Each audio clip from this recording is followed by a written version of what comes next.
Udah Loh, kau menang. diambil dari manuskrip mana? Jawab dulu. Jawab dulu, diambil dari manuskrip mana? Dia nggak bisa jawab kan? Nah, nggak bisa jawab kan? Diambil dari mana? Kabur dia. Mau kabur dia. Ini diambil dari manuskrip mana? Enggak, aku tanya. Diambil dari manuskrip mana? Bibelmu itu loh, diambil dari manuskrip mana? Kalau nggak pakai timer, aku Loh, nggak mau. dijawab. Ini diambil dari manuskrip mana? Dijawab. Enggak, jawab dulu. Diambil dari manuskrip mana? Bagaimana aku menjawab kalau kau ngomong? Ya.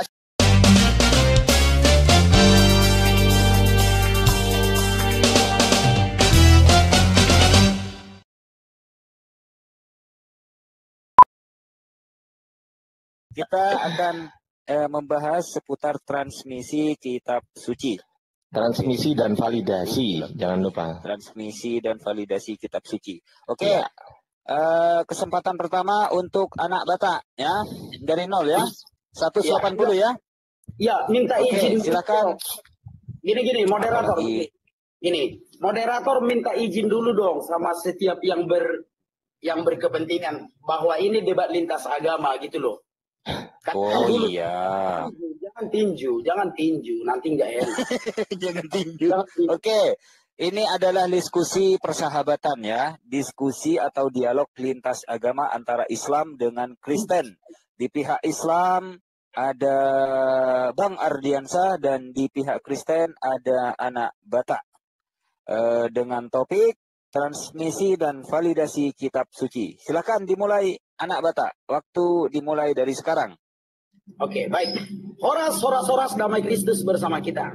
Salam kawan-kawan semua, salam aku ucapkan dari Kota Medan, saya anak Batak, kembali dari menemui kawan-kawan.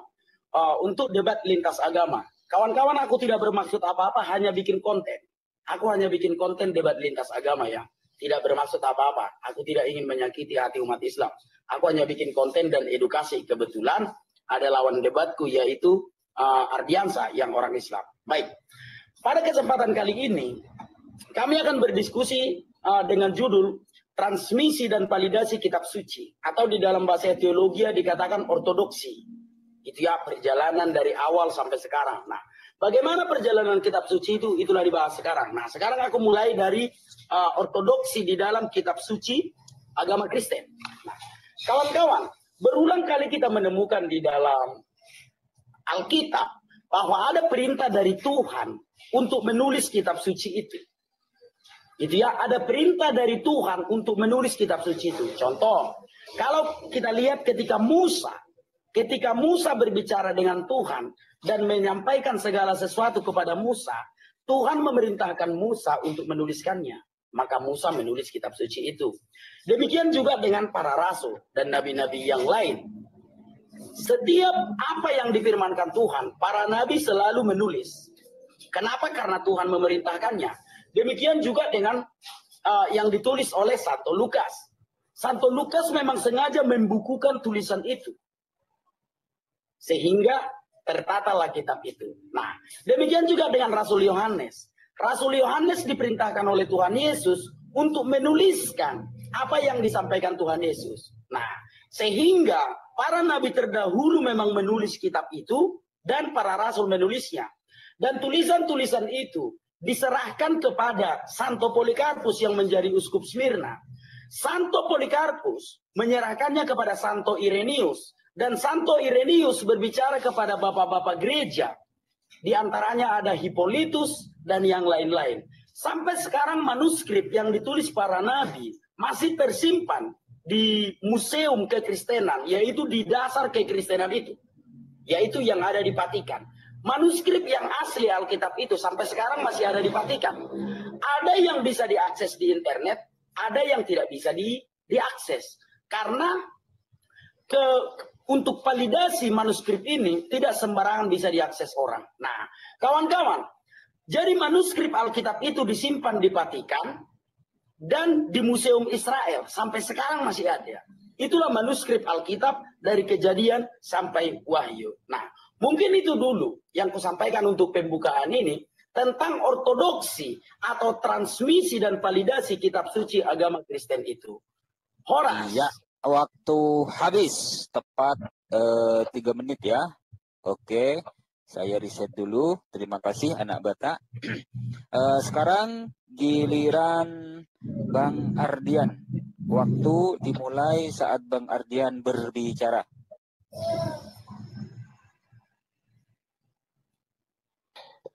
Assalamualaikum warahmatullahi wabarakatuh. Alhamdulillahirabbil alamin. Wassalatu wassalamu ala asrofil anbiya'i wal mursalin wa ala alihi washabihi ajmain. Teman-teman muslim semuanya, alhamdulillah pada kesempatan kali ini saya bisa berdiskusi yang saya tunggu-tunggu dengan anak Batak ya, Rudi Simamorang. Nah, itu nama lengkapnya, Rudi Simamorang. Kita di sini diskusi sehat tanpa ada penghinaan ya, dan juga langsung kita masuk ke materinya. Materi di sini adalah transmisi dan validasi kitab suci. Kita langsung buka data teman-teman ya. Apa itu transmisi, apa itu validasi? Kita cek ya. Hentikan waktunya dulu, saya mau open cam dulu, balik kamera. Baik. Gimana caranya nih? Udah berhenti waktunya. Putar kamera. Oh gini. Udah. Beda. Udah, oke, cek ya. Ya, sip. Kita akan berbicara mengenai transmisi teman-teman ya. Dari Kamus Besar Bahasa Indonesia, transmisi itu apa? Transmisi itu ialah pengiriman atau penerusan pesan dan sebagainya dari seseorang kepada orang lain. Ya. Jadi transmisi di sini kita berbicara mengenai subjek. Pengiriman atau penerusan pesan dari si A kepada si B kepada si C kepada si D. Dan penerusan pesan ini haruslah jelas teman-teman. Haruslah jelas dari mulai si A ke si B, haruslah jelas. Orang-orang yang melakukan penerusan pesan ini juga harus sangat-sangat jelas sekali teman-teman ya. Tidak boleh tidak jelas. Tidak boleh nggak tahu asal-usulnya siapa, anaknya siapa, dia agamanya apa. Nggak boleh kalau nggak tahu. Karena apa? Berkaitan dengan agama. Jangan sampai penerusan pesan itu diteruskan oleh orang yang lahir atau berkembang di keluarga paganisme. Jangan sampai itu. Jadi begitu. Jadi kalau di dalam Islam sendiri teman-teman, saya akan menjelaskan sedikit saja yang sudah saya rangkum di sini dan nanti saya akan pertanggungjawabkan ya langsung. Dari kitab suci Islam atau Al-Qur'an ini dari Allah Subhanahu wa taala yang disampaikan melalui malaikat Jibril, kemudian disampaikan kepada Rasulullah sallallahu alaihi wasallam. Allahumma shalli ala sayyidina Muhammad wa ala ali sayyidina Muhammad. Oke. Nah, yang menarik di sini teman-teman, yang menarik di dalam Islam, ketika wahyu ini turun dan ketika Rasulullah masih hidup, Al-Quran ditulis dan dihafal teman-teman. Jadi menjaga apa? Menjaga penyelewengan, menjaga kesalahan.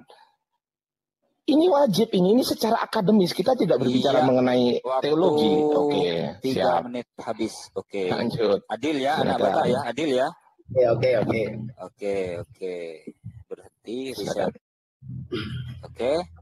Sekarang giliran Rudi Simamora. Waktu dimulai saat Anda berbicara. Oke, terima kasih. Ya, aku sangat suka kalau berbicara tentang sanad. Ya, karena kitab suci yang paling mudah diruntuhkan sanadnya adalah Al-Quran. Kenapa? Ketika orang mencoba untuk memprotes Al-Quran, hukum menanti. Kan begitu. Nah, tetapi karena ini berdiskusi, tentu saja sah secara hukum. Begitu ya? Nah, kalau kau mau mengatakan Al-Quran itu terjaga, Al-Quran yang kau pakai sekarang itu produksi 1924 di Mesir. Mushaf standar yang kau pakai sekarang itu diproduksi 1924 di Mesir. 1923 bukan itu mushaf yang dipakai orang Islam. Ya, akidah oke belakangan. Tetapi berbicara tentang kitab suci umat Islam lah yang mudah dipatahkan. Dalam hal sanad. Sanad itu kawan-kawan artinya rentetnya dari sini. Mushaf standar yang kau pakai sekarang saja itu baru dibikin 1924 di Mesir. Bagaimana kau mau melawan Alkitab yang validasinya sudah mendunia? Nah, apakah hanya anak Batak yang membongkar ini? Tidak. Dari dulu ini sudah dibongkar, tapi selalu masuk penjara. Dari dulu ini sudah dibongkar, tapi selalu ditangkap polisi. Nah, sekarang aku memberanikan diriku. Mushaf yang dipakai umat Islam sekarang itu produksi tahun 1924 di Mesir. Pertanyaan saya, mushaf apa yang dipakai umat Islam pada tahun 1923? Paham ya? Sekali lagi saya ulangi. Mushaf yang dipakai orang Islam sekarang itu diproduksi tahun 1924 di Mesir. Pertanyaan saya, mushaf apa yang dipakai orang Islam pada tahun 1923? Itu yang pertama. Yang berikutnya, kalau kamu mengatakan Quran itu asli juga tidak ya. Quran itu pernah dibakar di zaman Utsman. Inilah yang membuat Uniripa trauma berdebat sampai sekarang sama aku. Karena anak Batak itu belajar Islam dengan sungguh-sungguh. Mushaf itu pernah dibakar karena kiraatnya berbeda. Itu ya pernah dibakar di zaman Utsman bin Affan. Nah, kalau soal hanya cara membacanya berbeda, kenapa harus dibakar? Kalau cara membacanya aja yang berbeda, kenapa harus dibakar? Gitu ya, berarti memang bercampur dengan pendapat-pendapat. Contoh nih, salah satunya, 40 detik lagi, contoh. Kalau kita melihat di dalam penggunaan makam Ibrahim sebagai tempat sholat, mana yang lebih dulu? Quran yang mengatakan, jadikanlah tempat sholat sebagai makam Ibrahim. Atau hadis yang mengatakan, Umar bertanya kepada Rasulullah, wahai Rasulullah, bagaimana kalau kita jadikan makam Ibrahim sebagian tempat sholat? Mana yang lebih dulu ini? Pendapat Umar yang menginginkan makam Ibrahim itu tempat sholat, atau Quran yang mengatakan jadikanlah tempat sholat? Berarti bercampur dengan pendapat Umar. Paham tidak kawan-kawan dengan asbabun? Waktu habis. Silakan. Cukup paham ya, Bang Ardian? Siap. Mohon izin, kayaknya kalau saya buka data 3 menit gak cukup deh. Gimana anak Batak? Cukup lah, gunakanlah sebaik-baiknya 3 menit. Kalau Ardiansa buka data 3 menit itu nggak cukup. Kalau Ardiansa, kalau anak Batak mau 3 menit, sebenarnya gini. Tidak. Manfaatkanlah yang cukup itu. Manfaatkanlah yang. Ini saya mau menjawab, gitu loh. Saya mau menjawab pertanyaan dari anak Batak. Gini Bang Ardi, Kenapa kalau 3 menit? Bentar. Ini kan anak Batak bentar dulu, diam dulu. Ini kan yang memulai kan anak Batak 3 menit. Nah, untuk saat ini 3 menit dulu. Habis ini kita pindah ke 5 menit. Setuju? Oke, baik. 4 aja, 4. 5 kepanjangan. 4 aja. 4 menit. Oke. 4 ya. Oke. Ya udah, untuk saat ini biar adil 3 menit dulu ya. Tapi jangan dijalankan dulu waktunya ya. Aku mau membaca poin-poin yang saya catat dari anak Batak. Saya catat.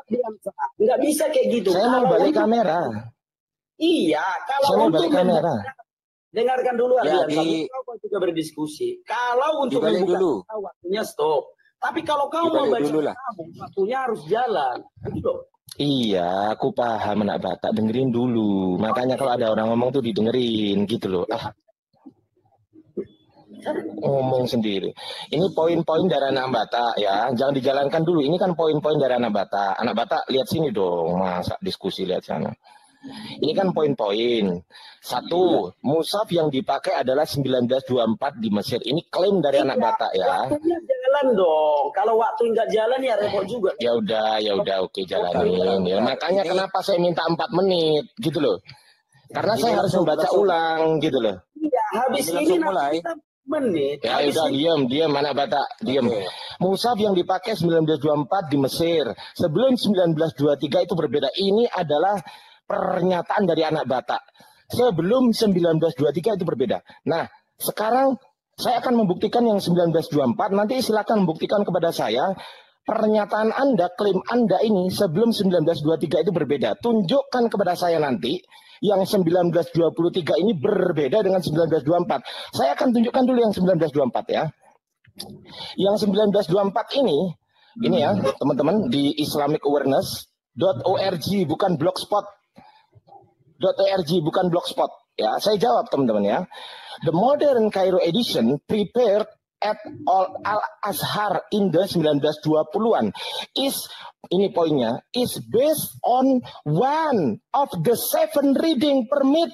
Ini is based on one, berdasarkan 1 dari 7 ahruf yang diizinkan.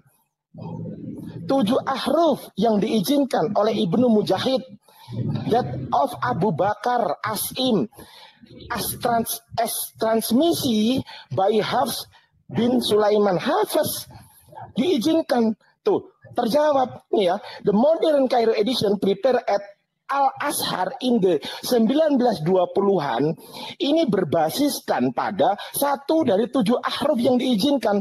Jadi Al-Quran diizinkan 7 ahruf. Jadi nggak ada yang beda. Nah sekarang saya balik dari pernyataan anak Batak tadi. Anak Batak menyebutkan sebelum 1923 itu berbeda.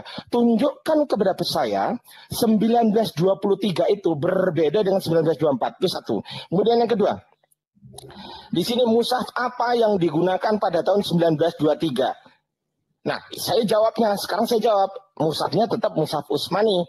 Nah, sekarang di sini ini tolong buktikan ya. Buktikan kepada saya sebelum 1923 itu berbeda dengan 1924. Buktikan kepada saya. Quran dibakar oleh Utsman karena qiraatnya berbeda. Dengerin. Ya, di sini kitabnya, teman-teman. Kodifikasi Al-Quran kita cek tafsir Al-Qurtubi ya, teman-teman. Ntar dulu. Kita cek dulu tafsir Al-Qurtubi. Ya, di sini. Jilid 1, kita cek di sini. Alasan Utsman membakar dan menyalin ulang. Utsman melakukan tindakan pembakaran itu karena pada saat itu manusia berbeda-beda dalam hal cara membaca Al-Quran. Akibat tercerai-berainya sahabat di berbagai negeri. Kondisi pada saat itu semakin parah dan perbedaan dalam hal cara membaca Al-Quran. Ingat, cara membaca Al-Quran ini pun kian besar. Bukan Qurannya yang berbeda, tetapi cara membaca Al-Quran ini pun kian besar, serta kebergantungan mereka kepada riwayat yang mereka terima. Di antara penduduk Syam, itu kan cuma 3 menit, 5 menit, 5 menit. Saya minta 5 menit. 5 menit aja, nggak cukup ini. 5 menit ya. Aku duluan. Ya 5 menit. Aduh, nggak cukup ini. Aku duluan 5 menit. Iya. Kamu dulu 5 menit ya. Bentar, aku ini ya, aku ambil charger dulu ya, biar HP-ku nggak mati di tengah jalan ya. Aku ambil charger dulu, Anak Batak. Oke. 5 menit. Nggak cukup kalau cuma 3 menit. Oke. Iyalah, aku nggak sempet tanya ya. Aku belum tanya, coba. Gimana? Iya, nanti kan bisa tanya. Nanti kan bisa tanya sampai pagi. Iya. Loh, jangankan sampai pagi. Sampai lusa saya jabanin.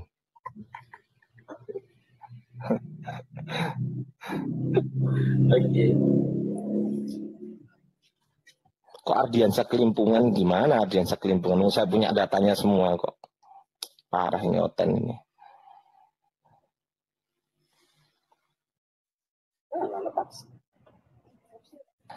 Jam berapa di situ sekarang, Lay? Jam 9 kurang seperempat. Jam berapa kok 9 kurang seperempat? Jam berapa? Jam 9 kurang seperempat. Jam 20 lebih berapa? Jam 20.47, 20.47. Nah gitu dong. Masa ditanya orang jam berapa 9 kurang seperempat? Oke. Udah lama kali udah mau kubal-bali dia. Lama kali kawan-kawan. Iya. Santai, tenang aja. Ada datanya semua. Jadi tenang aja ya teman-teman di bawah. Insya Allah kita datanya itu lebih dari apa yang ditanyakan sama anak Batak. Saya jamin. Terima kasih. Itu yang kusuka. Dan juga jangan lupa ya. Ini? Ya 5 menit ya. Dijawab pertanyaanku ya. Dijawab ya. Nah, jawab pertanyaanku tadi. Jangan sampai enggak. Bentar. Silakan. Bentar. Bang Fahrudin, ini kita lagi live bareng ini. Anak Batak live, Al Ayyubi live, Bang Ardian live. Jadi nggak bisa ngangkatin orang. Ya, mohon maaf Bang Fahrudin ya. Teman-teman yang di bawah mohon maaf ya. Waalaikumsalam semuanya. Aku nggak bisa ini karena aku disibukkan oleh anak Batak ini. Manja kali ini. Anak Batak, waktu 5 menit dimulai pada saat Anda berbicara. Silakan. Oke, baik. Ya. Aku mengatakan Quran yang standar sekarang itu produksi 1924. Ya. Aku tidak mengatakan berbeda, aku bertanya. Jadi jangan bibir licin kawan-kawan ya. Aku bertanya, karena Quran mushaf yang standar dipakai sekarang itu produksi tahun 1924 di Mesir. Pertanyaan saya, mushaf apa yang dipakai 1923? Itu ya pertanyaan saya ya. Nah, mushaf apa yang dipakai pada tahun 1923? Kan gampang sekali. Tahun 1923 opa kita sudah hidup.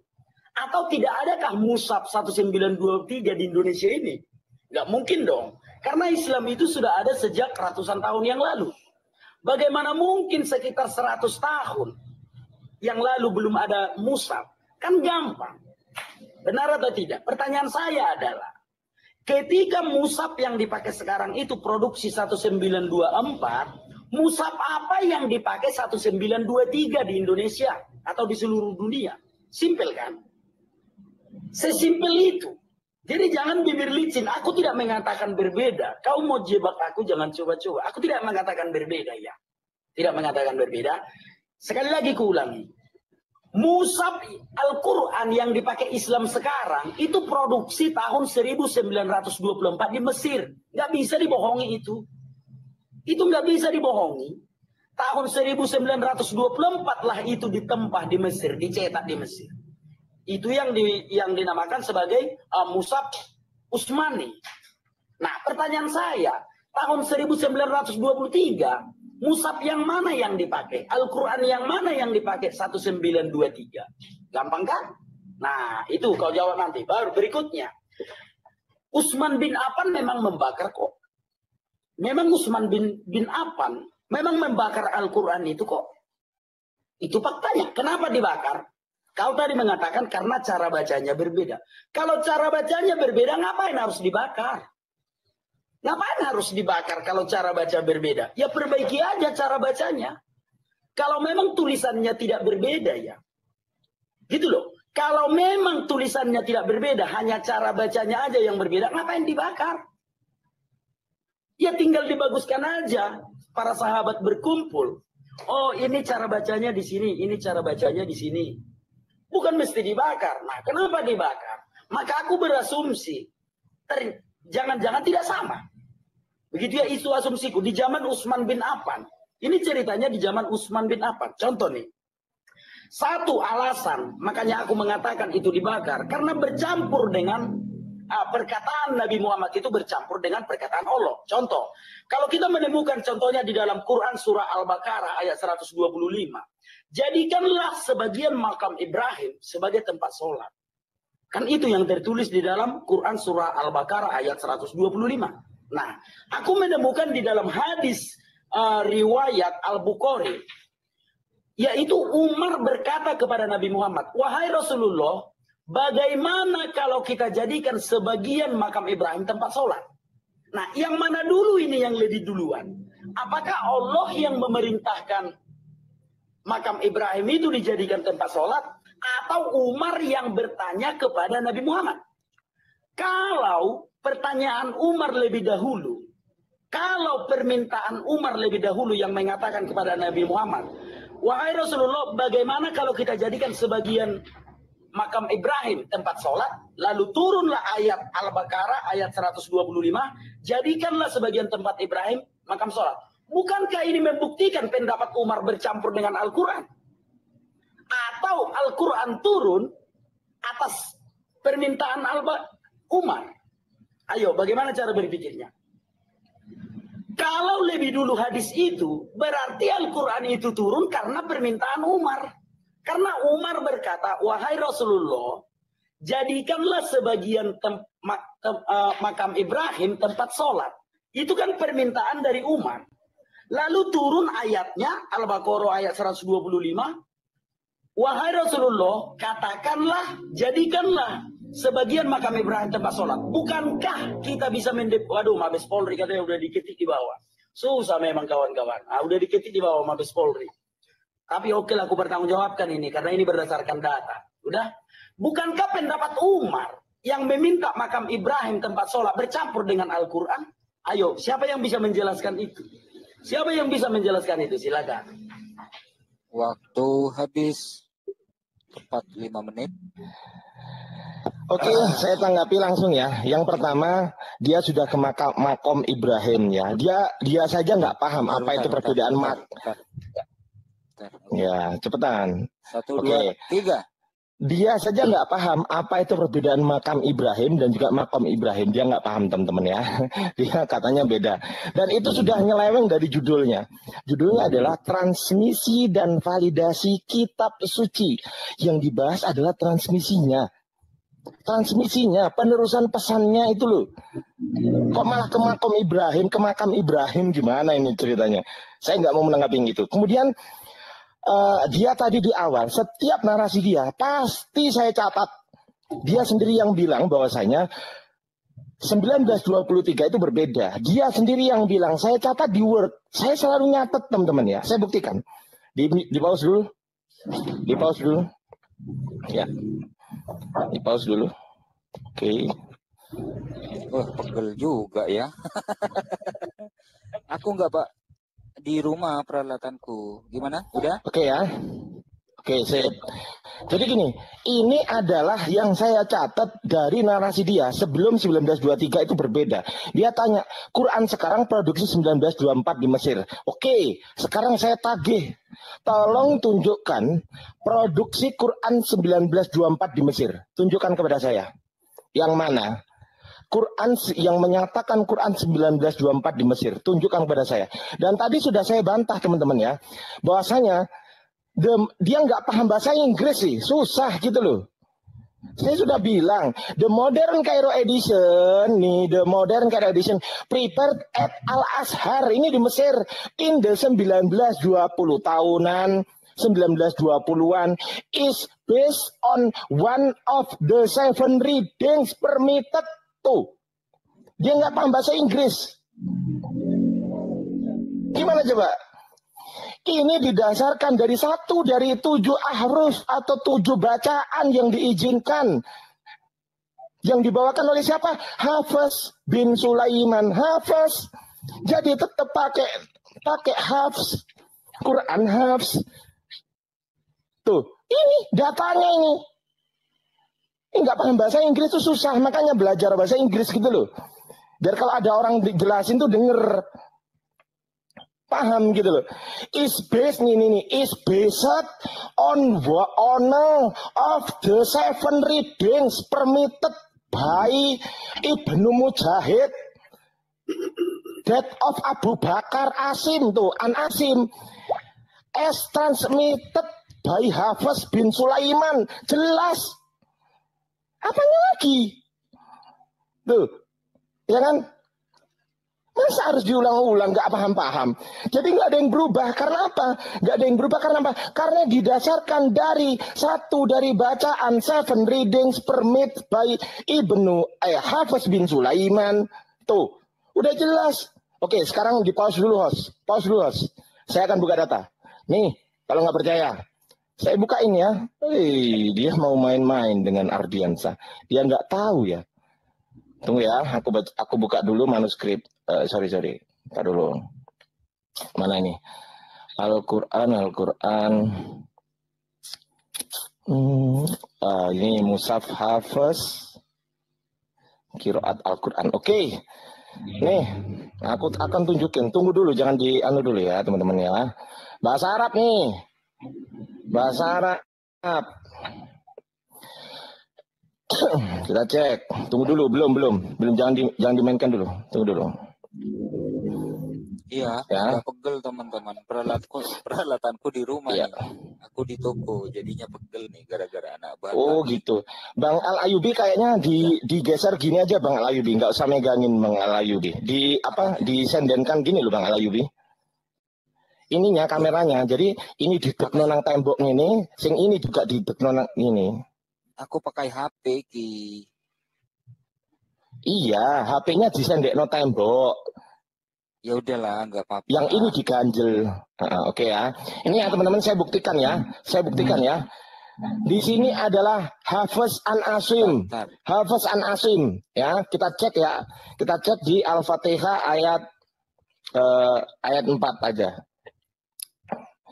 Ntar dulu, jangan nyalain dulu. Oke, sip.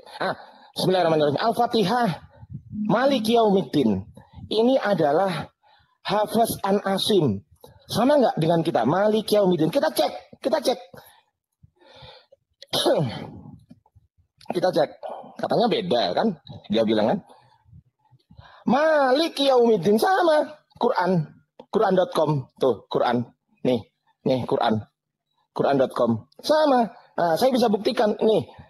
Hafiz An-Asim. Tuh kan? Bener nggak Ardiansyah? Nih, kita cek ya. Hafiz An-Asim. Tuh, bener. Bener. Nah, ya kan? Kalau nggak paham bahasa Inggris susah. Oke? Ini sudah jelas bahwasanya ini adalah pencetakan di Kairo karena sebelumnya Islam belum mempunyai mesin cetak. Jadi pertama kali dicetak itu ada sama orang kafir. Begitu. Di Jerman nyetaknya. Jadi dicetak gitu loh. Tapi apakah berbeda? Tidak. Sekarang saya tagih. Sekarang saya tagih ke anak Batak. Tolong tunjukkan mushaf yang diproduksi di Mesir tahun 1924. Tunjukkan kepada saya ini ya, tunjukkan satu-satu dan jangan lari ke makom-makom Ibrahim. Ini adalah transmisi. Sekarang saya tanya, host tolong dimatiin. Sekarang saya tanya ganti. Sekarang saya tanya. Ya, sekarang saya tanya sekarang. Oke, dimatiin dulu host. Saya buka data, tunggu dulu. Tinggal 24 menit lagi. Oke. Di sini Codex Sinaiticus, pertanyaan saya, tunjukkan kepada saya siapakah penulis Codex Sinaiticus ini kepada saya. Tunjukkan semua penulis Codex Sinaiticus ini, mulai dari penulis sampai dengan menyambung, dengerin, sampai menyambung ke Yesus. Silakan. Ya, waktu habis. Ini anak Batak dan juga Bang Ardiansyah. Biar topik kita tidak melebar kemana-mana, ya kan, tidak digoreng ke kiri dan juga tidak digoreng ke kanan. Saya usul, ada masukan dari saya, jangan jauh-jauh dari topik ataupun tema. Ya, temanya adalah transmisi dan validasi kitab suci. Oke. Sekarang giliran anak Batak, waktu 5 menit dimulai saat Anda berbicara. Silakan. Baik, ya, tentang Codex Sinaiticus. Coba kalau kita lihat di dalam Injil Wahyu, berulang kali Tuhan Yesus memerintahkan untuk menulis dan tuliskanlah. Nah, Rasul Yohanes menuliskan. Rasul Yohanes menulis dan Rasul Yohanes memberitakan firman Tuhan ke Efesus dan membaptis banyak orang. Salah satu yang dibaptisnya yang terkenal adalah Santo Polikarpus. Santo Polikarpus lah yang dicatat dunia menjadi uskup Smyrna. Nah, Santo Polikarpus membaptis banyak orang. Salah satunya yang terkenal adalah Santo Irenaeus. Santo Irenaeus lah yang berbicara kepada bapak-bapak gereja, termasuk di dalamnya Hippolytus. Nah, itulah sanadnya secara turun-temurun ketika konsili Nikea, bahwa kitab suci itu sudah dikanon dari Kejadian sampai Wahyu. Nah, bagaimana perjalanannya mulai dari tahun 325 Masehi sampai saat ini? Baik, sekarang aku jawab. Pemberitaan firman Tuhan itu sampai ke Jerman, yang dilakukan oleh Gereja Timur, yang dilakukan oleh Vatikan. Nah, di Jerman muncullah Protestan. Apa kitab suci yang diajarkan oleh Katolik di Jerman, itulah yang dipakai Protestan pada waktu itu. Nah, Katolik di Jerman memberitakan Injil ke seluruh dunia, termasuk ke Indonesia. Dan kami di Indonesia saat ini mengikuti kitab suci yang diturunkan atau sanadnya mulai dari zaman Katolik gereja mula-mula. Semoga kau paham. Sampai ke Hippolytus. Hippolytus menerimanya dari Santo Irenaeus. Santo Irenaeus menerimanya dari Santo Polikarpus. Santo Polikarpus menerimanya dari Rasul Yohanes dan rasul-rasul yang lain. Coba kita lihat di dalam Injil Lukas. Ketika ada seorang penguasa yang bernama Theophilus. Memang sengaja Santo Lukas menuliskannya. Lukas 1 ayat 1 sampai 4. Theophilus yang mulia, banyak orang telah menyusun suatu berita tentang peristiwa yang telah terjadi di antara kita. Seperti yang disampaikan kepada kita oleh mereka yang semula adalah saksi mata dan pelayanan firman. Karena itu, setelah aku menyelidiki segala peristiwa itu dengan seksama dari asal mulanya, aku mengambil keputusan untuk membukukannya dengan teratur bagimu, supaya engkau dapat mengetahui bahwa segala sesuatu yang diajarkan kepadamu sungguh benar. Lukas 1 ayat 1 sampai 4. Jadi Santo Lukas yang menuliskannya. Sanadnya sudah kujelaskan tadi ya. Rasul Yohanes, Santo Polikarpus, Santo Irenaeus, Hippolytus dan bapak-bapak gereja 325 Masehi sampai kepada Indonesia. Jelas ya? Nah, sekarang aku kembali ke pertanyaanku tadi. Kau tidak punya literatur, kau ambil literatur kafir. Ini bahasa Inggris, bahasa Inggris, bahasa Inggris kau bilang. Biasanya orang itu suka bahasa Arab. Nah, kau sekarang mengambil bahasa Inggris. Entah apa motivasimu, aku nggak tahu. Bahasa Inggris, bahasa Inggris. Apakah Arab Saudi tidak punya literasi? Aku juga nggak tahu ya. Karena kau tadi mengambil literasi kafir. Kan begitu, oke. Terserahlah. Aku hanya menanyakan kepadamu. Quran yang kau pakai sekarang, itu produksi tahun 1924 di Mesir. Lalu kau mengatakan, coba tunjukkan. Coba kau tunjukkan mushaf yang kau pegang sekarang. Itu produksi 1924 di Mesir. Itu sudah rahasia umum di universitas. Kalau itu dicetak 1924 di Mesir, itu udah rahasia umum di universitas. Bisa diketawain orang-orang yang makan sekolahan kau kalau kau tidak percaya itu. Mushaf standar yang dipakai umat Islam sekarang itu produksi 1924 di Mesir. Pertanyaan saya, mushaf apa yang dipakai 1923? Apakah simpel pertanyaan saya? Mushaf apa yang dipakai orang Islam tahun 1923? Simpel pertanyaan saya. Ketika seluruh ulama umat Islam di Indonesia percaya bahwa mushaf yang kau pakai sekarang itu produksi 1924. Pertanyaan saya, mushaf apa yang dipakai 1923? Simpel pertanyaan saya. Sangat simpel, mushaf apa yang dipakai orang Indonesia 1923? Bukan ngarang, aku bertanya. Gitu loh. Oke, 30 detik. Kau bilang tadi karena Islam belum punya mesin cetak. Oke lah. Anggaplah Islam itu umat terbelakang. Bagaimana mungkin tahun 1923 Islam belum punya mesin cetak? Kalau kau mengatakan tadi Quran itu dicetak di Jerman. Coba kau tunjukkan Quran mana yang dicetak di Jerman. Kau sendiri loh yang ngomong. Quran itu dicetak di Jerman. Coba kau tunjukkan Quran yang dicetak di Jerman. Bukan aku yang mengatakannya, ya dia yang bilang tadi. Silakan. Habis. Dari tadi saya nunjukin data, tapi dia nggak ada sama sekali nunjukin data. Ini debat model apa ini? Saya pakai data, saya tunjukkan data. Dia sama sekali nggak pakai data, gitu loh. Kan waktunya yang aku sampaikan itu tadi semua data. Tunggu, host. Kalau tunggu. Ini apa namanya, moderator? Saya dari tadi open cam data. Dia sama sekali nggak nunjukin data. Apa? Itu sudah sesuai data. Saya nggak mau. Saya maunya ditunjukkan datanya. Begini. Saya tengahi. Nggak boleh dong. Itu namanya ngarang, asumsi. Bentar. Saya tengahi ya. Saya tengahi bentar. Begini. Di komalnya Bang Ardia pasti banyak yang menonton. Bentar anak bata. Di komalnya anak bata juga pasti banyak yang menonton. Dan di komalnya Al Ayubi ini kita mengedukasi penonton ya. Biar penonton yang menilai mana yang berbicara sesuai data dan mana yang tidak berbicara berdasarkan data gitu. Mana yang menampilkan data, yang mana yang tidak menampilkan data. Penonton pasti bisa menilai itu gitu. Oke, Bang Ardi bisa dilanjut? Saya lanjut, oke. Saya open cam dulu ya. Saya balik dulu kamera saya. Gini loh diskusi itu. Ya, saya ajari diskusi. Gini loh diskusi itu.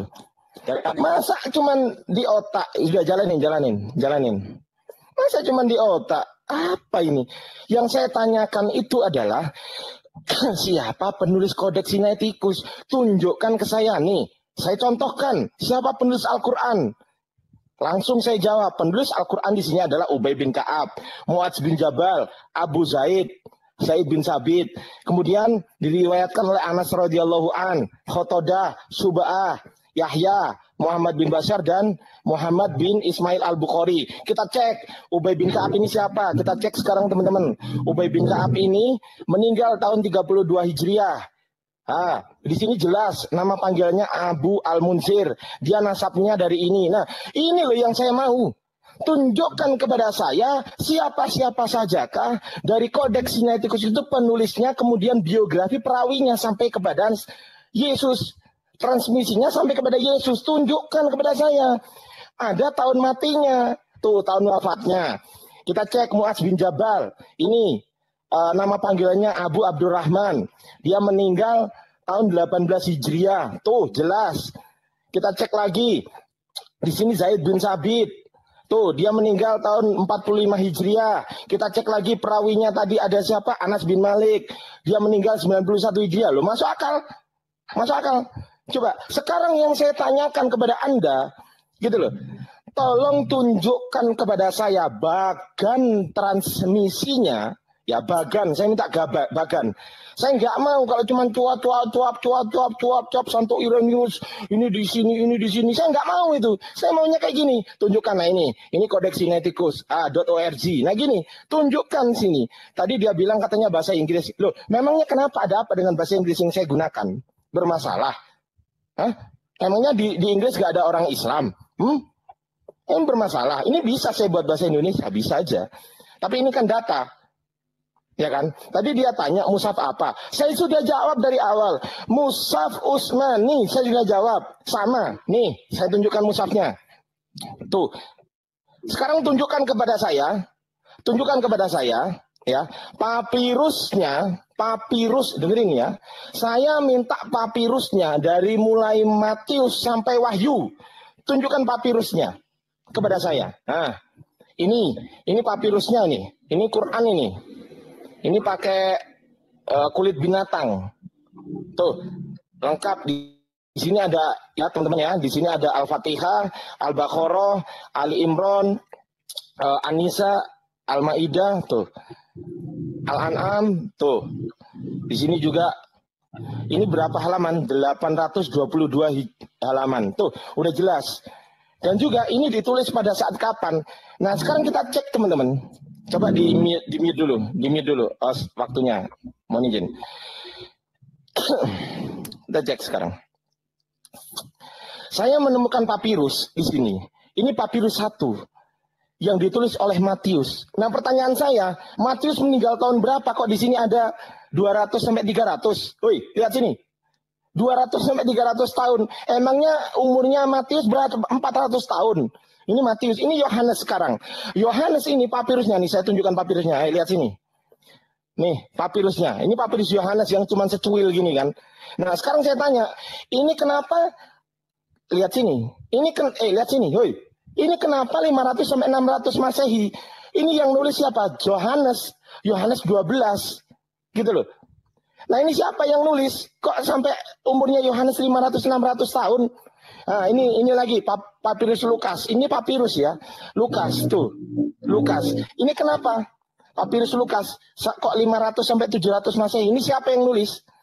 Tunjukkan kepada saya. Ini papirus 1 sampai 50. Sekarang saya minta kepada Anda, tunjukkan papirusnya secara runtut dari mulai Matius sampai Wahyu. Saya hanya ke Perjanjian Baru ya. Hanya ke Perjanjian. Bahkan ya, di stop dulu host, saya buka data host. Tunggu ya.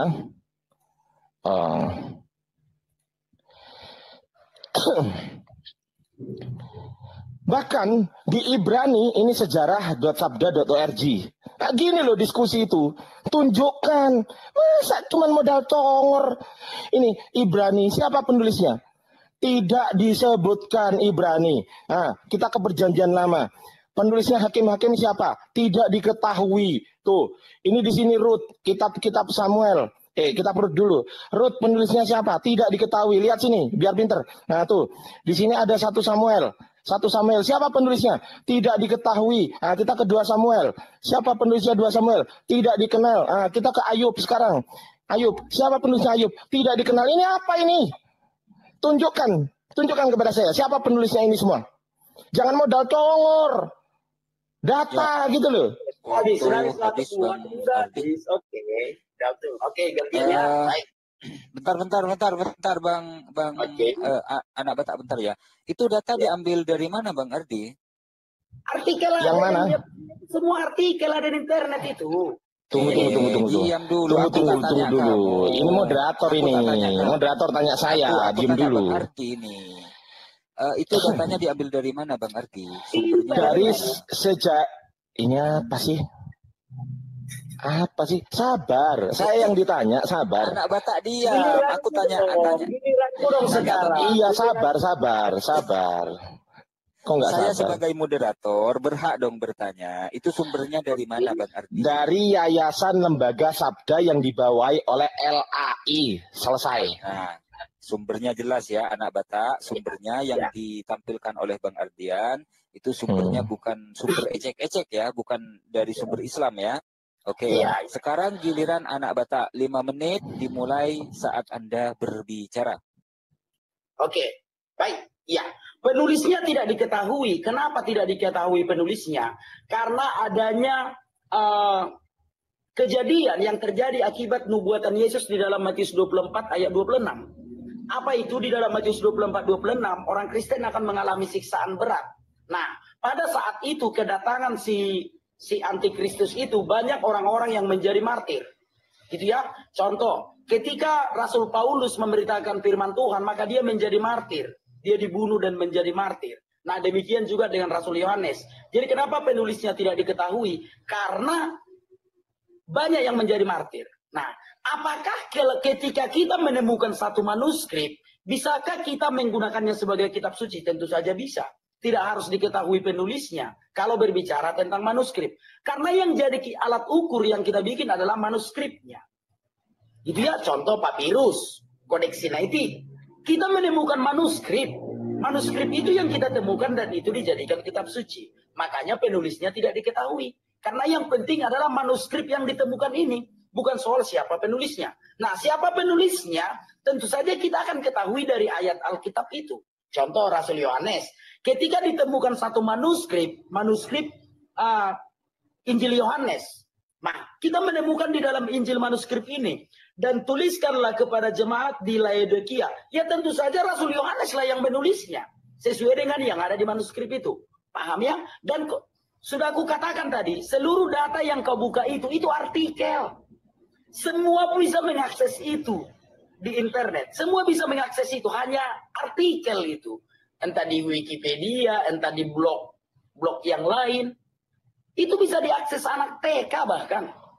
Gitu ya. Itu bisa diakses anak TK karena itu ada di internet. Nah, tetapi validasi yang saya sampaikan adalah Al-Quran yang dipakai orang Islam sekarang itu produksi tahun 1924 di Mesir. Bagaimana mungkin aku berbohong, wajahku kelihatan, bisa ditangkap polisi aku besok. Bisa ditangkap polisi aku besok kalau aku berbohong. Al-Quran yang dipakai orang Islam sekarang adalah produksi 1924 di Mesir. Gitu loh. Pertanyaan saya, Al-Quran apa yang dipakai 1923? Coba kau tunjukkan deh. Coba tunjukkan dulu kakekmu. Kakekmu kan sudah hidup 1924. Coba kau tunjukkan Al-Quran yang mana yang dipakainya. Lalu kau mengatakan tadi, karena umat Islam baru memiliki mesin cetak itu tahun 1920 kau bilang tadi kan. Sebelumnya dicetak di Jerman. Coba kau tunjukkan Al-Quran yang dicetak di Jerman. Gitu loh. Jadi jangan kita klaim segala sesuatu itu dari awal, tapi kita tidak bisa buktikan. Dari tadi tidak bisa kau jawab. Simpel pertanyaanku. Quran yang dipakai orang Islam sekarang, itu Quran versi Utsmani yang dicetak di Mesir 1924. Pertanyaan saya, Al-Quran apa yang dipakai, Mushaf apa yang dipakai 1923? Simpel pertanyaan saya. Gitu ya, simpel pertanyaan saya kawan-kawan. Kalau Alkitab, aku sudah katakan tadi, Konsili Nikea 325, Alkitab itu sudah selesai di kanon. Konsili Nikea atas perintah dari awalnya perintah dari 70 tua-tua Yahudi, itulah yang dikenal dengan Septuaginta, yang mengkanon perjanjian lama. Kan begitu. Atas perintah Theophilus dikumpulkanlah buku-buku untuk perjanjian baru. Kan sudah kubacakan tadi dalilnya. Lukas 1 ayat 1 sampai 4. Itulah sanad Kristen. Tidak terbantahkan itu. Nah, pertanyaan saya itu tolong kau jawab dulu. Al-Quran yang dipakai orang Islam sekarang itu produksi 1924 di Mesir. Pertanyaan saya, mushaf apa yang dipakai 1923? Simpel, dari nggak kau jawab. Lalu kau mengatakan Quran itu dicetak di Jerman karena pada tahun 1924 lah orang Islam punya mesin cetak. Coba kau tunjukkan Quran yang dicetak di Jerman itu apakah sama? Gitu loh. Kan simpel kan. Saya kira kita harus debatnya harus tepat sasaran lah. Harus tepat sasaran lah kita debatnya. Ya saya ulangi lagi. Al-Quran yang dipakai orang Islam sekarang adalah produksi tahun 1924. Pertanyaan saya sangat simpel. Al-Quran apa yang dipakai 1923? Mushaf apa yang dipakai 1923? Sangat simpel. Silakan kau jawab. Ya, waktu habis mungkin begini ya, sebentar ya Bang Ardi. Pada saat Bang Ardi berbicara, ya, Bang Ardi melengkapi dengan data. Dan saya berharap pada saat anak Batak berbicara nanti nih, habis Bang Ardi ini, anak Batak ini juga menampilkan data gitu ya. Biar imbang, biar apa ya, biar penonton itu teredukasi gitu. Biar apa ya, biar tidak terkesan ngibul gitu anak Batak ya, oke? Sehabis Bang Ardi, anak Batak berbicara, silakan sekalian menampilkan data gitu ya.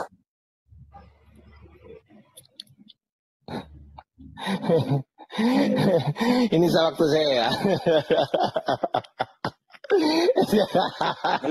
Saya dari tadi pakai data. Dia cuma congor doang yang gede. Nah, jadi saya ini merasa, saya pikir nggak imbang gitu loh debatnya. Saya nge-lag ini. Iya, saya pikir nggak imbang gitu loh. Iya, coba. Silakan Bang Alayubi, silakan. Udah bisa. Oke. Tadi pertanyaan saya belum dijawab, ya kan? Tolong tunjukkan kepada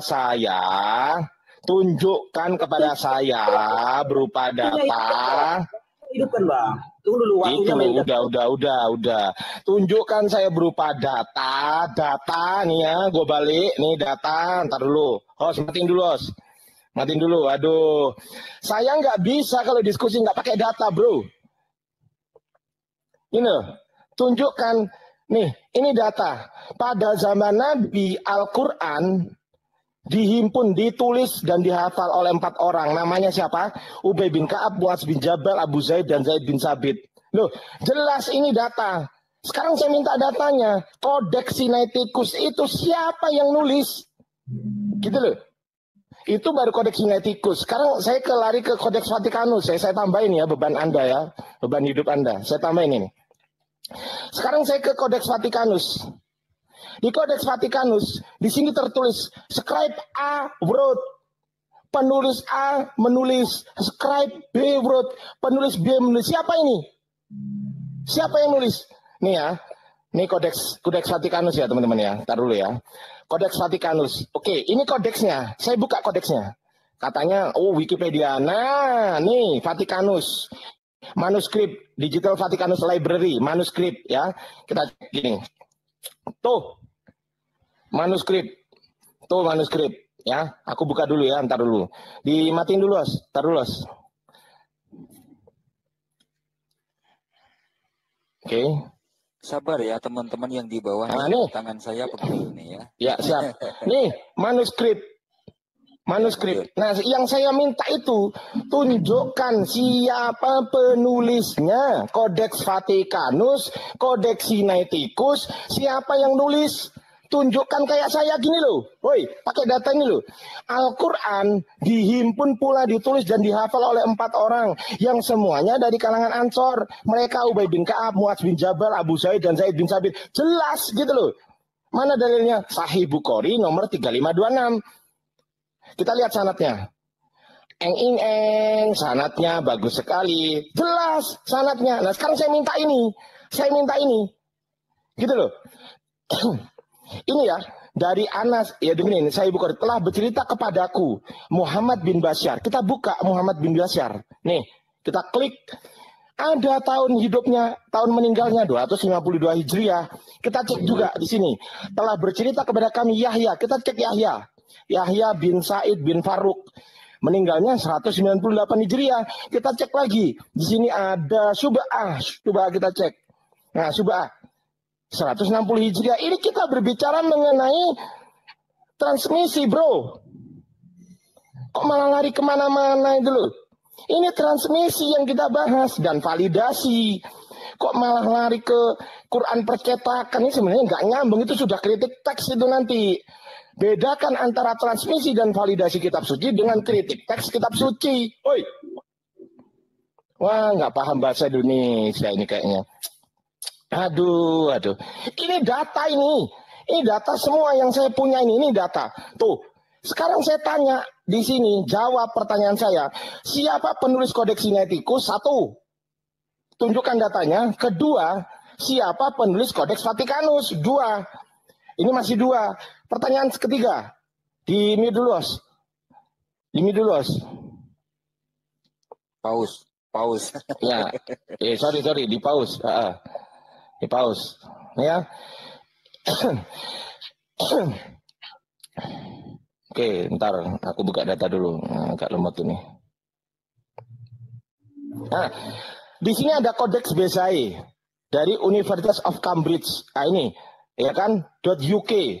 University of Cambridge. Saya tanya, siapa penulis Kodeks Bezae? Nah, pertanyaan saya, siapa penulis Kodeks Sinaiticus? Siapa penulis Kodeks Vatikanus? Siapa penulis Kodeks Bezae? Siapa penulis Kodeks Bombiensis? Apalagi? Nih ya, tar dulu, saya buka. Siapa penulis Kodeks Eframi? Siapa penulis Kodeks Alexandrianus? Siapa penulis Kodeks Washingtonianus? Ada 8 pertanyaan saya jawab. Ya. Nah, siapa penulis Kodeks Sinaiticus? 1, 2. Siapa penulis Kodeks Vatikanus? 3. Siapa penulis Kodeks Bezae? 4. Siapa penulis Kodeks Eframi? Rescriptus? 5. Siapa penulis Kodeks Alexandrianus? 6. Siapa penulis Kodeks Washingtonianus? 6 ya. 7. Siapa penulis Kodeks Aleppo?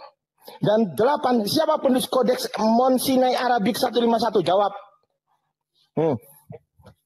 Ayo, saya butuh penulisnya, nama penulisnya. Jawab. Ya. Jadi kalau cuman modal congor itu nggak cocok lawan Ardiansa. Ini loh yang diminta penonton di bawah itu. Data gitu loh. Ini dari University of Cambridge. Data ini. Kok gimana ini? Jangan kemana-mana. Jawab siapa penulis. Dicatat nggak kira-kira sama anak Batak? Sekarang coba. Dicatat nggak pertanyaan saya? Udah. Dicatat nggak? Nah, pinter. Dicatat gitu ya. Ingat, dicatat. Waktu habis. Silakan. Oke. Baik, coba sekarang. Anak Batak. Bentar, Ya, Abang. bentar. Biar kembalikan dulu kameranya ya. Oke. Jadi yang kau bawa itu bukan data. Yang kau bawa itu bukan data, itu cuma artikel dari internet. Semua bisa. Sebentar kau, sebentar. Selulah. Sepanahnya itu jelas loh, sumbernya itu jelas kawan. Sebentar, bagaimana cara membalikan kamera? Gini aja begini ya. Jangan, nggak bisa dibalik kameranya itu, diputar kameranya. Sebentar ya, itu cuma artikel, malu-maluin artikel. Ada data primernya Pak, artikel. Orang dari artikel itu dari blog, gampang kali. Ini data primer ini bro, gimana sih? Udah kau diam aja dulu, Ini primer ini. Ya, kau diam aja dulu. Artikel katanya. Dengarkan dulu, kau diam aja dulu. Siapa yang, kayak mana cara membuka kamera? Gini bisa dong, masa nggak bisa gini? Ada takut dibilang Nah, data itu. artikel. Gimana Itu sih? bisa itu. Nggak bisa. Kayak mana Nggak cara? bisa, nggak bisa. Itu loh ada, dengerin, ada titik 3 di situ, pojok kanan, bawah. Titik Oke, 3. titik 3. Oke. Nah, di situ ada tulisan putar kamera. Oke, udah ini, udah ada. Makasih ya. Udah Pinter dong. gitu loh, kadang. Udah. Mana? Balik Belum. video, putar kamera. Putar kamera, kucluk.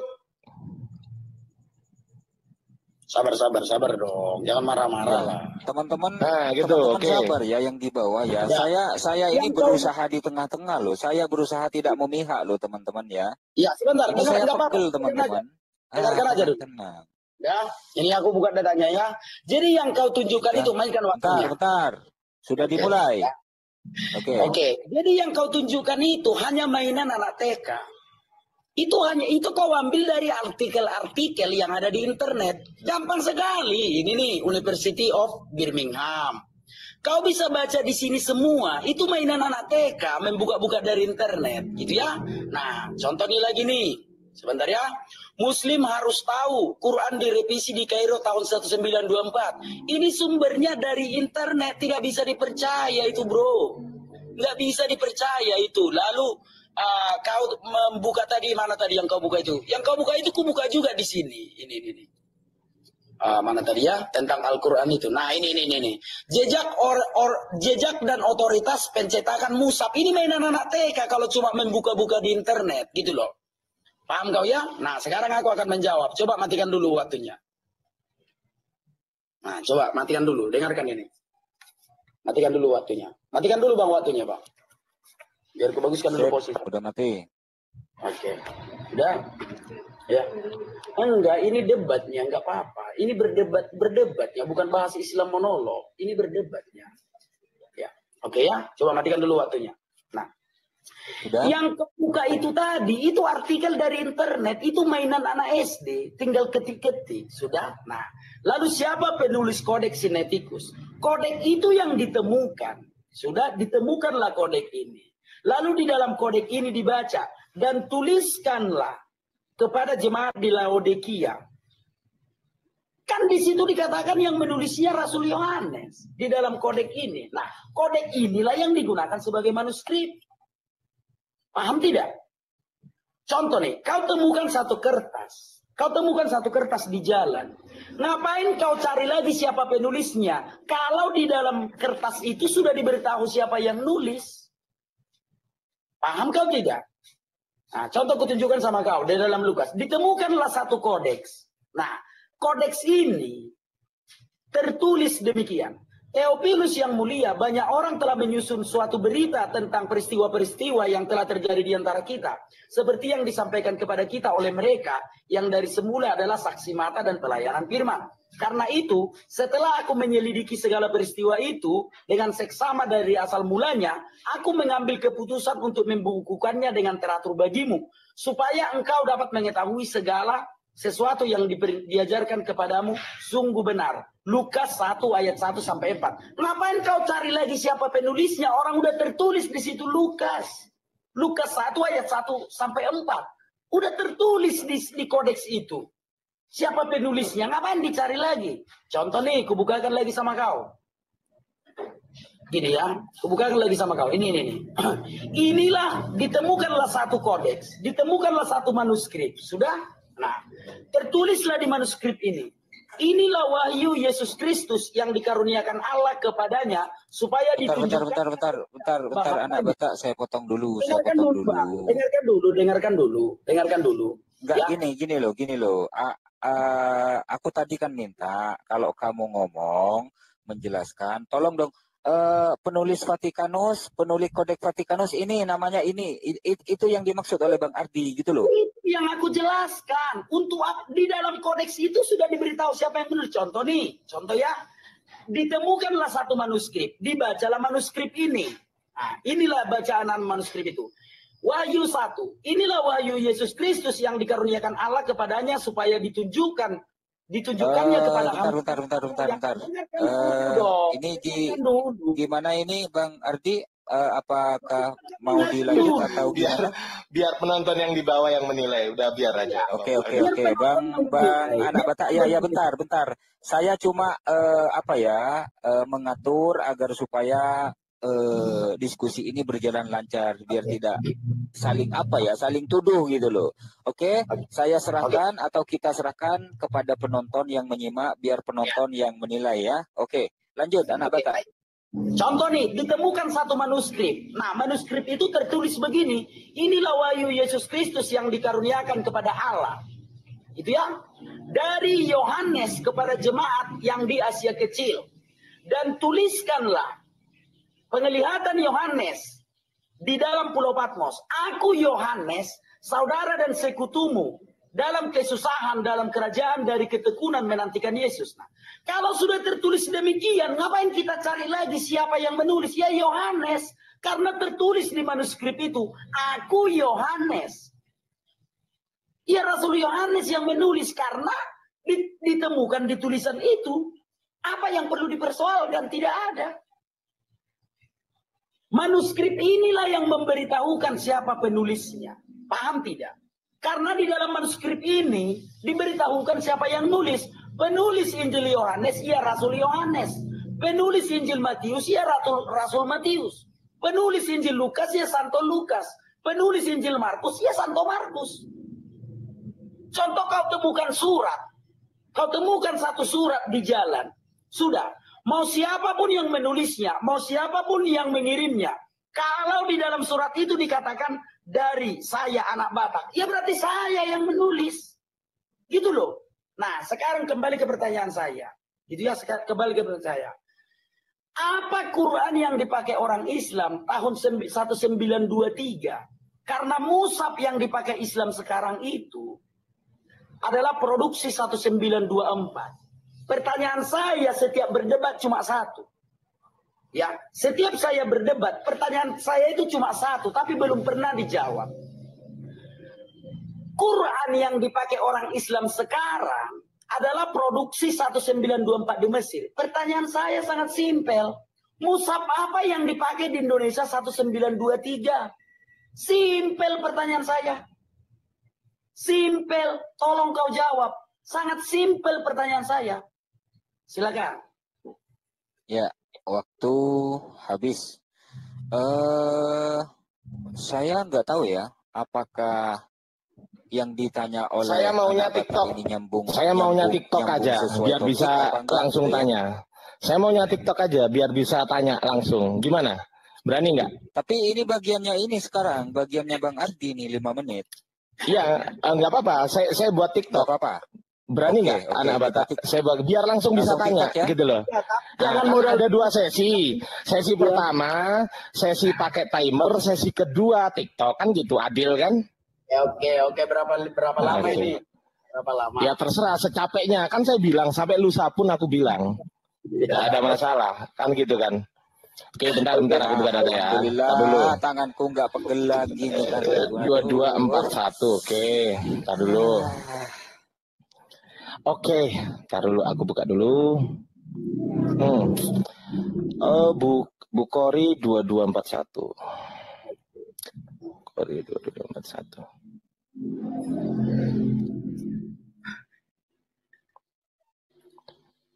Oke ya. Saya buka open cam, saya balik kamera. Tadi saya sudah menjelaskan bahwasanya Quran 1923 dan 1924 itu nggak ada yang berbeda. Yang berbeda itu hanyalah dia dicetak gitu aja, kan gitu kan. Nah, sudah saya jawab dari tadi sebenarnya, tapi dia nggak paham. Di sini saya sebutkan lagi ya, teman-teman. Ya, tidak ada yang di sini jawab. Tunggu dulu, gantian dulu, tunggu dulu, diem dulu, waktu saya. Iya, TikTok. Tapi kan saya akan ngomong dulu. Nah, ya.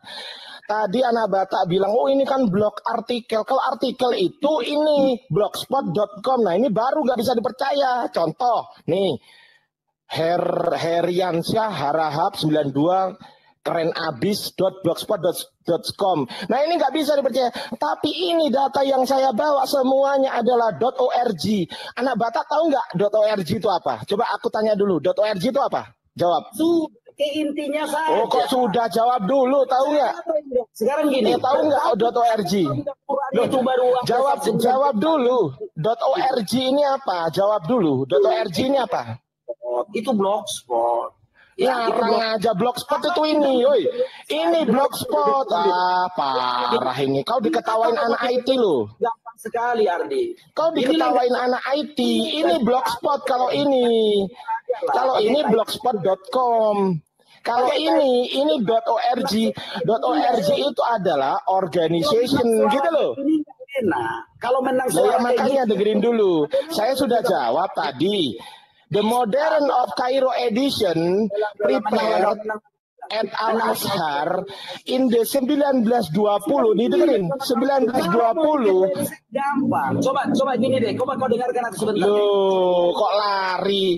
Wong ini belum dijawab pertanyaan saya satupun nggak ada yang kamu jawab. Coba. Biaya WhatsApp itu hanya $100.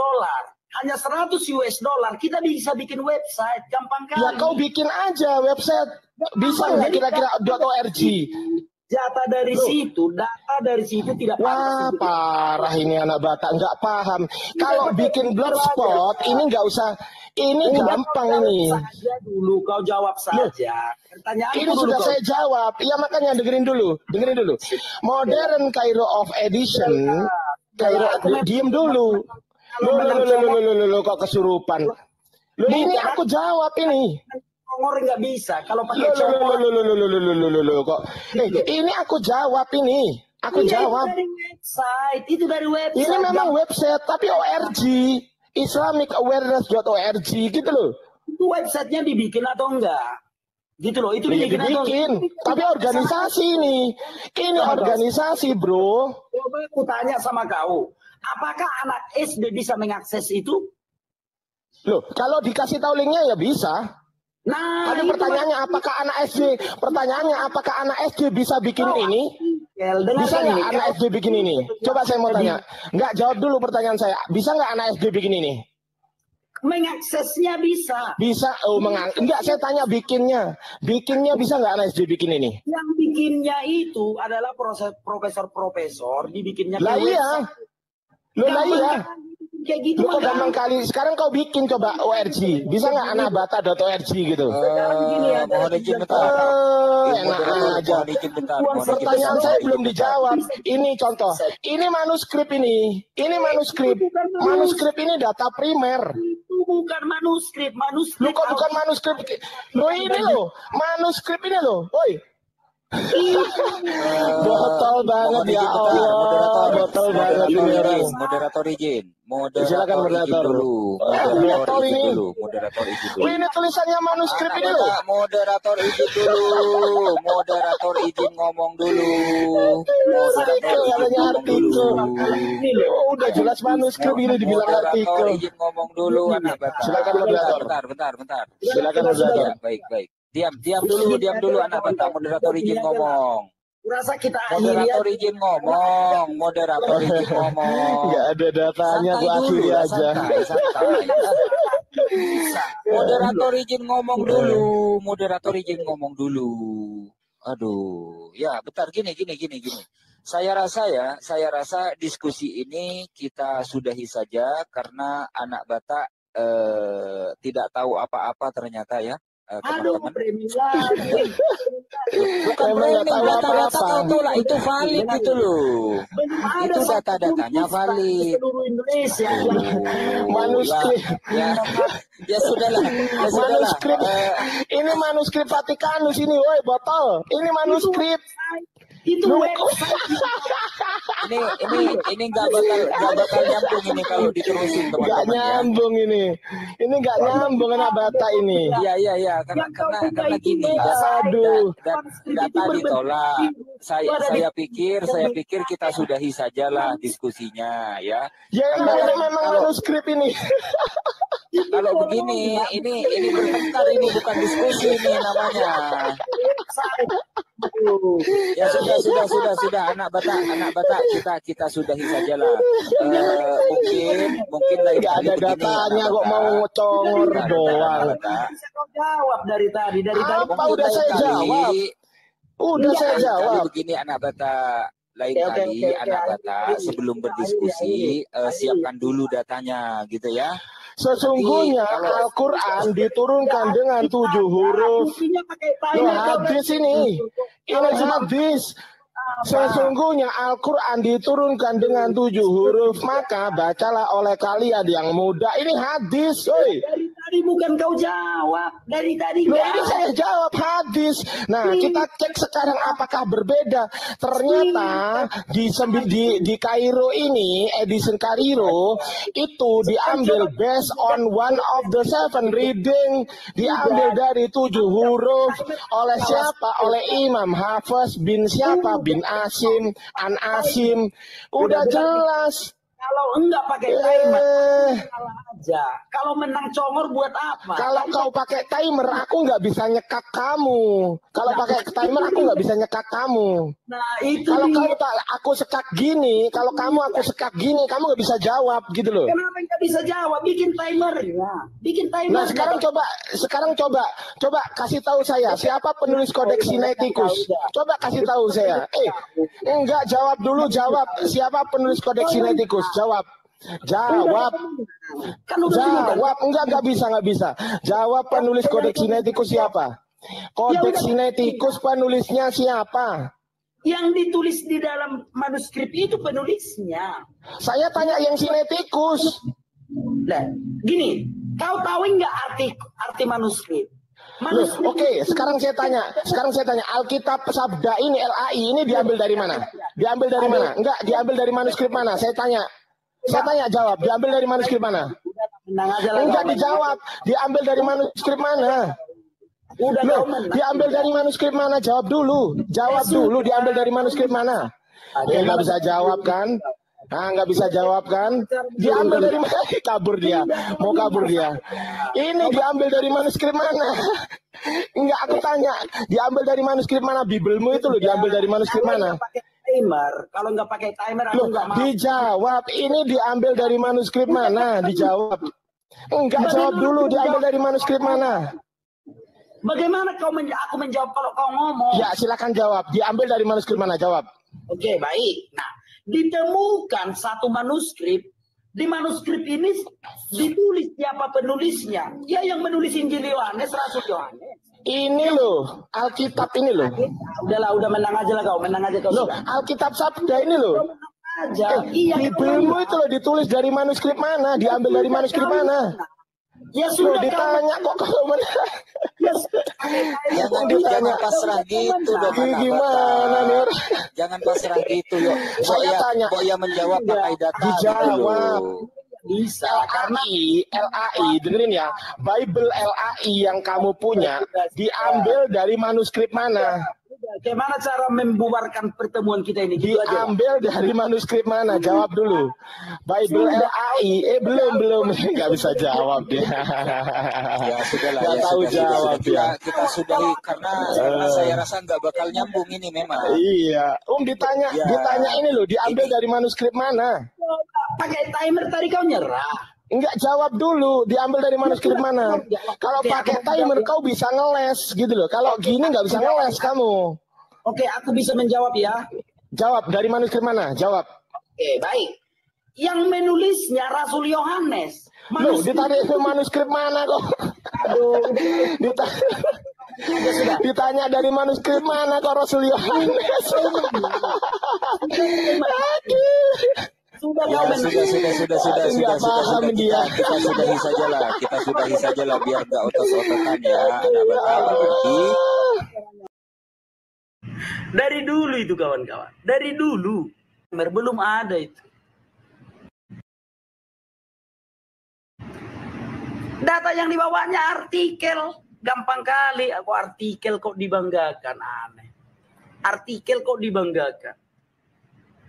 Gampang kali dibantah. Kan kalian lihat sendiri kawan-kawan kan. Kalian lihat sendiri kan. Pakai timer dia mundur. Kenapa? Kalau tidak pakai timer. Kawan-kawan, apa yang terjadi kalau tidak pakai timer? Mau ku jawab pasti dipotongnya. Kalian lihat sendiri kan, menyerah dia pakai timer kan? Benar nggak? Menyerah dia pakai timer. Nah, belum ada orang Islam yang berani debat sama aku kalau pakai timer. Tapi kalau modal congor, ya gitulah. Kupikir tadi kau apa berkualitas. Aku sudah menjawab tentang manuskrip itu. Di manuskrip ini tertulis siapa penulisnya. Jadi buat apa lagi dicari siapa penulisnya? Kau temukan satu surat di jalan. Udah, mau siapapun yang nulisnya itu. Mau siapapun yang membuat surat ini ke jalan. Kalau di dalam surat itu ada tanda dari anak Batak, ya berarti anak Batak yang nulis. Sama dengan manuskrip Alkitab. Ditemukan satu manuskrip. Isi manuskrip ini adalah, inilah kesaksian Rasul Yohanes di Pulau Patmos. Lalu baca ayat setelahnya. Dan tuliskanlah kepada jemaat di Laodikia. Ya berarti yang menulisnya Yohanes. Karena ada nama penulisnya di dalam kitab itu. Simpel, sesimpel itu. Gitu loh. Pahami nggak kau? Kau temukan surat di jalan.